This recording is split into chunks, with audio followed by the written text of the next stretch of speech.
Shalom, shalom, glórias a Deus.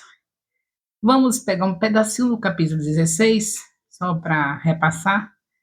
Já falamos dele no capítulo, junto com o capítulo 15, mas vamos pegar um pedacinho aqui somente. E o 17.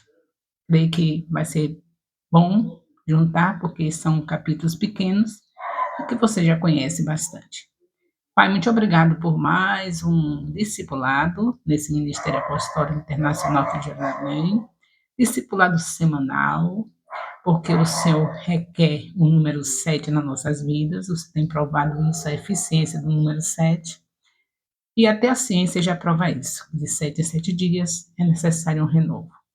Então, eu te agradeço por isso, estamos aqui mais uma vez para o capítulo 16 e 17 de Gênesis. Te agradecemos em nome de Jesus. Amém. Então, capítulo 16, eu falei desse capítulo quando eu juntei com o capítulo 15, na aula anterior, no discipulado anterior. Então, vocês já estão conhecendo um pouquinho do capítulo 16, vendo que o Abraão quebrou a aliança aqui, quando ele deixa se vencer pela opinião de Sara. Mas isso aí traz uma consequência de pecado, é a consequência desse pecado está durando até os nossos dias. Você sabe que hoje duas nações brigam por causa dessa atitude de Abraão, de ter quebrado essa aliança com o Senhor, indiretamente, mas quebrou, porque o Senhor tinha dado a ele a esperança, a certeza, não é esperança, era uma verdade, porque toda promessa do Senhor é verdade, ele cumpre. E ele esqueceu, não é? E foi atender a sua mulher. E aí, quando ela engravida, quando a escrava engravida, ela começa a olhar para sua senhora com desprezo, para Sara com desprezo. Não é nada menos nem nada mais do que o resultado do pecado de Sara e do pecado de Abraão. Já começou agora problemas com a escrava, que depois de grávida do pai da fé, não é? Todos que descendiam de Abraão eram abençoados, então esta mulher já deve ter percebido que Abraão era um escolhido de Deus, e no momento que ela estava agora com o bebê no seu ventre deste homem escolhido de Deus, ela se sentia a tal. Então, ela começou a ter gesto de desprezo para Sara. E Sara diz a Abraão que não quer mais ficar com ela, e Abraão despede, deixa para Sara para resolver isso. E Sara resolve isso, manda a H embora. Vamos dar uma lidinha aqui, a partir do versículo 6. Abraão respondeu a Sarai: Você continua a ter o controle sobre a sua serva. Faça com ela o que melhor lhe parecer. Ele já estava errado, porque aceitou a opinião dela de gerar o filho com a escrava. Agora, o que ele queria dizer era isso. Você começou, você termine. Você não está gostando mais da situação, está achando que ela está ruim para você agora? Então, você mesma resolva. Está vendo você? Quando o homem cede a conselhos malignos da sua esposa, não tem nada de errado o homem seguir um conselho da sua mulher, porque o Senhor colocou como adjutor, e ai do homem que não faz isso. Porque a mulher é detalhista, ela vê adiante, ela vê aquilo que o homem não vê. Muitos quebram a cara porque não entendem isso. A promoção que Deus deu para a mulher foi grande, adjutora. Deus promoveu a mulher desde o Éden. Infelizmente, né, há essa ideia de que a mulher não pode, tem que ficar de canto. Isso é claro que é coisa de Satanás. Deus sempre promoveu a mulher. Nós sabemos muito bem que ela errou, mas quem é o homem para estar se julgando em relação a isso? Se julgando melhor. Se ele também recebeu da mão dela. Lá no Éden não foi assim? Ele imediatamente não questionou, pegou do fruto e comeu. Então, se você vê, julga isso aí. Veja se Deus é injusto. Ninguém fica com preconceito com a mulher, não, porque Deus escolheu a mulher para promover. Ele tirou da costela justamente porque não queria que o homem fosse além dela, é para ser do lado. E ele, o tempo todo, aqui com Sara mesmo, ele promove Sara. Quando muda o nome de Abraão, muda também de que era Sara, que era Abraão, botou para Abraão, mudou dela de Sarai para Sara. Isso quer dizer que ambos foram promovidos.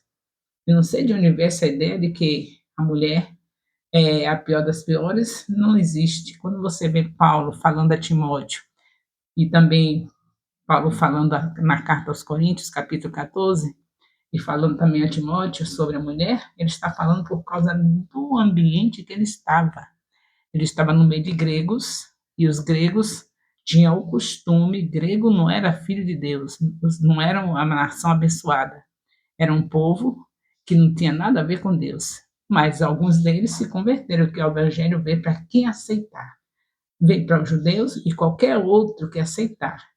Então, alguns gregos começaram a aceitar a Jesus. E agora, dentro da igreja, onde estavam os judeus, estavam também os gregos. E os gregos tinham esses costumes de a mulher só falar dentro de casa, não podia sair a falar a partir da hora que saísse na porta da rua. Aí, Paulo, na sabedoria de Deus, para que esses homens que estavam se convertendo a Jesus Cristo, que eram gregos, não ficassem escandalizados e não se afastassem de Jesus, ele mantém a igreja de Coríntios com as mulheres em silêncio, quietinhas, por causa do escândalo que daria para aqueles que estavam se convertendo e que eram gregos. Paulo fala por isso. Ele também sabe o valor da mulher. Mas, infelizmente, alguns interpretam errado, né? E estão tendo problemas seríssimos com Deus. Porque cada vez que um homem interpreta errado essa situação da mulher, ele está condenando Deus quando usou Débora, não é? Não, se a mulher não pode. Então Deus estava errado quando usou Débora. Que maneira tremenda Deus usou Débora. E não foi para um homem só, foi para uma nação. Para dar direção, ensinar. Quando diz que a mulher não deve ensinar, lá está falando em outro contexto. Era uma outra cultura.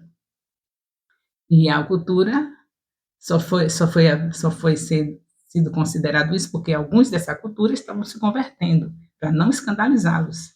Por isso que Paulo falou desse jeito. Se Paulo estivesse falando, realmente condenando, como muitos hoje condenam, estaria sendo contra Deus, porque Deus amou as mulheres igualmente e pegou a Débora para deixar como lição. O exército de Israel perderia se Débora não ensinasse, não orientasse tudo o que deveria ser feito.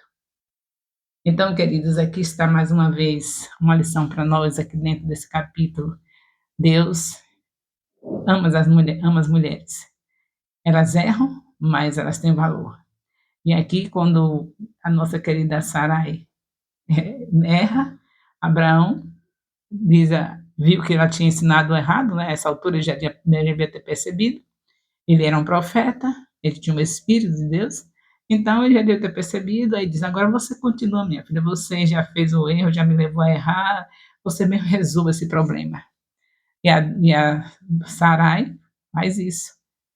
Fala com manda embora a Agar. E Agar vai embora, porque a Sara não aceitou mais, mas Deus tinha um bebê dele, porque tudo que veio de Abraão era especial para Deus, na barriga de Agar, e aí o anjo aparece para Agar, e aí manda Agar voltar. O anjo diz, volte para a sua senhora, é o versículo 9 do capítulo 16, volte para a sua senhora, sujeite-se a ela, mandou se sujeitar a ela, mesmo ela tendo errado, mas o Senhor não deixa passar batido, porque Agar é escrava, tinha que submeter, em vez de estar se achando, se mostrando arrogante porque tinha um bebê de Abraão na barriga, ela tinha que se sujeitar. Mesmo que Sara estava sofrendo a consequência do pecado dela, mas Deus não aprovou o erro de Agar. Volte e se sujeite a ela.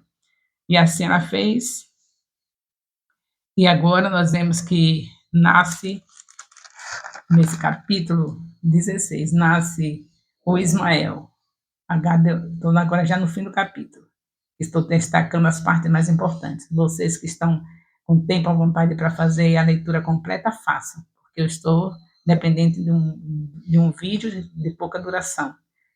Então, aqui está Agar, dando luz ao filho chamado Ismael, filho que ela deu para Abraão, deu o nome de Ismael. E Abraão tinha 86 anos quando Agar deu luz a Ismael. Esse é o capítulo 16, com alguns pontos que eu não falei na aula anterior, no discipulado anterior. Agora, 17, fala da circuncisão. Também é um capítulo que vocês devem ler. Não vou ficar fazendo a leitura, mas eu quero destacar aqui nesse capítulo 17 que Deus muda de Abrão para Abraão, agora aqui, nesse capítulo 17. Quer dizer que ele seria pai de nações, era pai de multidões, agora ele especifica pai de nações, muda o nome dele para Abrão, de Abrão para Abraão. Sempre que Deus tem algo novo, tem algo, uma vida de alguém, ele muda o nome. Ele mudou o nome, pai de nações. Faz parte da aliança os que circuncidarem. Aqui nesse capítulo a gente vê que o Senhor destaca que a partir daí todos que estivessem com Abraão, ele, toda a sua família, ele, todos os seus servos, todos que estiverem na dependência dele, tinham que ser circuncidados. Você sabe que a circuncisão, nessa época, os povos estranhos faziam isso para os filhos adolescentes começarem a vida sexual ativamente. Então já havia esse costume na época dos filhos dos pagãos, aqueles que não conheciam a Deus, fazerem isso para iniciar a vida sexual a partir daí, quando fosse cortada a carne do prepúcio. Então, Deus usa a mesma maneira, só que com outra intenção. Deus quer, a partir de Abraão, que surgisse uma nação marcada por ele, de pureza, de santidade para ele. Então, aqui Deus não manda circuncidar para que fosse alguém iniciar o ato sexual, mas sim para que houvesse pureza, santidade na vida deles. Não seria para a carnalidade, mas sim para casar, tranquilo, sabendo que a sua mulher não seria contaminada, porque essa é uma parte também de higiene, e especialmente tratando-se de uma marca para a vida de comunhão, de compromisso com Deus. Abraão tinha 99 anos e Ismael tinha 13 anos quando foram circuncidados. Ele esperou 13 anos ainda, não é? Nós vemos que quando Ismael nasceu, ele tinha 86, né?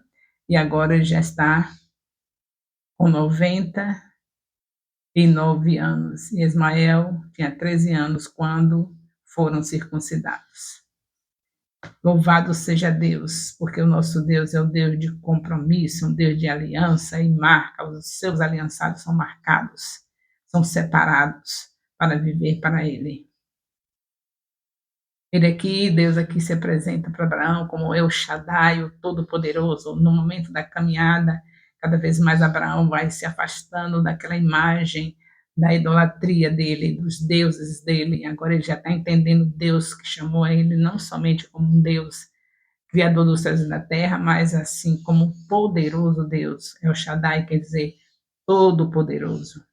E é usado este nome de Deus Todo-Poderoso, El Shaddai, 48 vezes na Bíblia.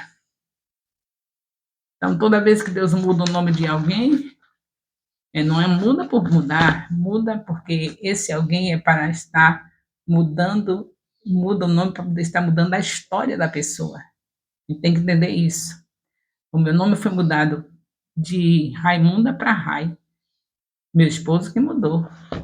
Desde o dia que ele me conheceu, desde que começou o compromisso, o cortejo, o período que ficamos conversando até chegar ao casamento, né? Que é para isso que se faz o período de espera do casamento, para conversar, se conhecer, não é isso? Pelo menos é o que Deus quer, é isso.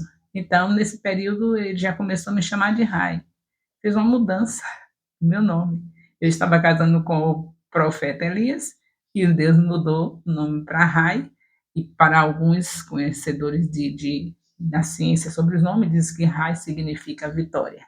Então, quem anda ao lado de um profeta tem que ser vitoriosa, né? Vitoriosa. E Deus tem provado isso a cada dia. Tem me dado a vitória juntamente com meu esposo. Os profetas do Senhor têm que ser vitoriosos, porque anda a palavra, fazendo o que o Senhor manda, pregando a palavra, falando as maravilhas do nosso Deus. Então, Deus pediu um sinal nessa aliança, e o sinal é muito significativo. Vocês veem que na aliança de Noé teve o sinal do arco-íris, na de Abraão é o sinal na carne, o corte no prepúcio, no órgão sexual. Então, tem que ter sempre um sinal de aliança. Quando chega o nosso Senhor Jesus Cristo, que vem para se aliançar conosco, ele tem um sinal que é o sangue de Jesus, é que nos faz estar aliançados com ele, porque ele deu seu sangue para, por esse sangue, nos purificar, e purificados pelo sangue, estamos nessa aliança com ele. Não é em vão aquele sangue derramado na cruz. Deus só nos vê, nos contempla como seus filhos, porque quando ele olha para nós, antes ele vê o sangue do seu filho Jesus derramado. E, através desse sangue, somos purificados quando confessamos os nossos pecados, é claro. Quando o Senhor nos encontrou, ele veio disponível para perdoar tudo que já tínhamos feito. A partir daí, nós estamos com o Espírito Santo e temos por obrigação estarmos confessando os nossos pecados a cada dia. Já falei no discipulado passado, torno a relembrar. A nossa aliança com Deus, esse sangue disponível para nos purificar, tem um processo, confissão dos pecados. Você sabe muito bem que aquela pia de bronze, onde o sacerdote lavava as mãos, já simbolizava o que haveria de haver na nova aliança. Cada vez que nós lembramos do sangue derramado, nós temos a coragem de confessar o nosso pecado, sabendo que somos purificados. Fica bem claro em 1 João, capítulo 1, versículo 9, que se nós confessamos os nossos pecados, ele é fiel e justo para nos perdoar e nos purificar. A purificação pelo sangue. Deus olha e vê o sangue. Aí não vê os seus pecados, vê o sangue, porque você já confessou e o sangue cobre, purifica.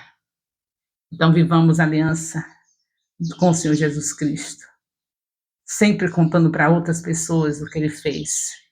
Se somos aliançados, com certeza, não ficamos de maneira nenhuma com alguém da nossa vizinhança sem ouvir falar de Jesus. Se somos aliançados, não ficamos de maneira nenhuma sem os nossos familiares ouvirem falar de Jesus. Se somos aliançados, não fica um colega de faculdade sem ouvir falar de Jesus. Se somos aliançados, não fica um colega de trabalho sem ouvir falar de Jesus. Se somos aliançados, nós fazemos o reino de Deus crescer. E só cresce se a gente fala e se a gente sustenta.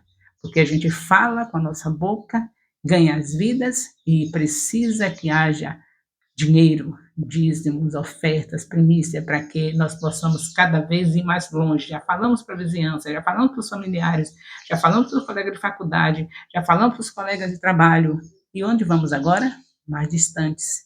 Tem bairros marginalizados precisando da nossa chegada até lá. E como chegar lá sem levar comida? Como chegar lá sem levar roupas, sem levar calçados, sem levar dinheiro para pagar a consulta, para comprar os remédios? Então é preciso que nós estejamos conscientes que não é somente abrir a boca, mas também contribuir com o nosso dinheiro para o reino de Deus crescer. A prosperidade nossa é para isso, para fazer o reino crescer. Nós estamos muito enganados quando ficamos acumulando bens aqui na terra. É necessário que se tenha o pão, é necessário que tenha a casa para a gente morar. O apóstolo Tiago diz que se temos isso, por que agora ficar se preocupando com outras coisas? Tem o pão, tem um abrigo, um lugar onde ficar. Agora, o que nós temos de prosperidade, que Deus vai dar prosperidade, é para fazer o reino crescer. E nós estamos enganados. Nós ficamos pensando, não, Deus está me dando prosperidade porque Ele quer que eu tenha uma casa em cada lugar, uma casa em cada bairro, uma casa em cada praia, e tenha, ai meu Deus, como estamos enganados. Como estamos enganados? Como é que nós temos coragem de, num tempo onde nós sabemos que Jesus Cristo está às portas, que aquela promessa de Atos 1:11, quando os dois varões chegam e dizem, varões, porque eles estão olhando para cima? Esse Jesus que está subindo, da mesma maneira como ele está subindo, ele vai voltar como temos coragem de lembrar dessa palavra, sabendo que o nosso Senhor vai voltar, e a gente fazendo os passeios, mais passeios, domingo, segunda, terça, haja feriado, para a gente ficar só passeando, porque nós precisamos de lazer. Eu creio que para o Filho de Deus não tem maior lazer do que ele entrar em um bairro marginalizado, onde as pessoas estão totalmente detonadas na sua vida espiritual, e a gente chegar, pegar aquelas vidas e trazê-las para a luz. Tem prazer maior para isso do que para nós do que isso? Eu estou falando porque, graças a Deus, onde eu passei, não ficou um lugar que eu fosse. Eu digo passei porque agora estou com 75 anos, meu trabalho agora tem tempo para tudo. É pregando de uma maneira mais suave, né? Não é mais daquele jeito como era antes. Mas onde eu passei, em Salvador, nos alagados, as casas em cima da maré, nas invasões, onde eu passei, aqui em Alagoinha, nos bairros que eu passei, tem congregações fundadas, nos bairros que eu estou indo ainda, através das minhas discípulas que se submeteram à aliança do Senhor Jesus, estou lá presente através delas, a cada domingo, todos esses lugares que nós fomos, é porque eu acredito que o Senhor Jesus não me deu prosperidade, não me deu as primícias que vocês me entregam, para que eu use naqueles brincos que você gosta, naqueles colares que você gosta, naquelas roupas que você gosta, naqueles cabelos que você gosta. Não, Ele me deu para que eu seja suprida nas minhas necessidades básicas e esteja suprindo as necessidades básicas de cada pessoa que está passando fome nesses bairros, e com esse pão material elas sejam atraídas para as mãos do Senhor Jesus, para conhecer o pão mais importante, que é Jesus Cristo, o pão vivo que desceu dos céus.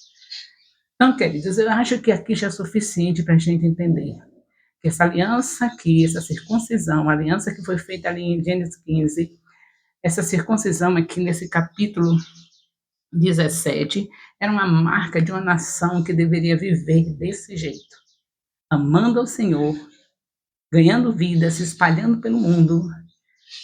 Infelizmente, logo de começo, os judeus não entenderam isso. Essa nação fundada por Abraão, quando Jesus chega na terra, eles não entenderam, não estiveram se espalhando pelo mundo para levar essa mensagem aos gentios, às demais nações. Mas graças a Deus que o apóstolo Paulo entendeu e evangelizou quase todo mundo conhecido naquela época. Que nós sejamos reconhecedores que essa aliança de Abraão é uma aliança simbólica em relação à aliança nossa com Jesus Cristo, que trouxe a circuncisão para o nosso coração, já não é mais no órgão sexual. Agora, a nossa aliança com Jesus é no coração. Ele tirou o coração de pedra e transformou em coração de carne, para que a gente possa viver aquilo que está escrito em Mateus 28, 19. 28, 18, 19, não é? São versículos importantes para nós que estamos aliançados para o Senhor. Ide e fazer discípulos. A nossa aliança é essa, um coração novo, uma vida nova. Os que estão em Cristo são novas criaturas, para fazer outros também serem novas criaturas. Não fique parado olhando para a aliança de Abraão, que já passou, mas olhe para a nossa aliança, que é circuncisão no coração. Um coração esmiuçado, né? Que se transformou em coração de carne, porque a palavra é como um martelo que esmiuça a pedra. Então, com Jesus, nós tivemos o coração esmiuçado, transformado em coração de carne, para saber que a principal missão que temos é falar de Jesus e fazer discípulos. Por isso que nós agradecemos a Deus pelos nossos apóstolos Renê e Ana Maria da Terra Nova serem aliançados e trazer essa visão para estar nos motivando mais. A igreja em célula no modelo dos 12. Quantas células você tem? Como está o seu discipulado? Já está preparado para começar a discipular também? Louvado seja Deus. O amor de Deus, nosso Pai, a graça salvadora do nosso Senhor Jesus Cristo, a comunhão do Espírito Santo seja com todos os discípulos e discipuladores do Ministério Apostólico Internacional Filho de Jerusalém, desde agora e para sempre. Amém. Louvado seja Deus.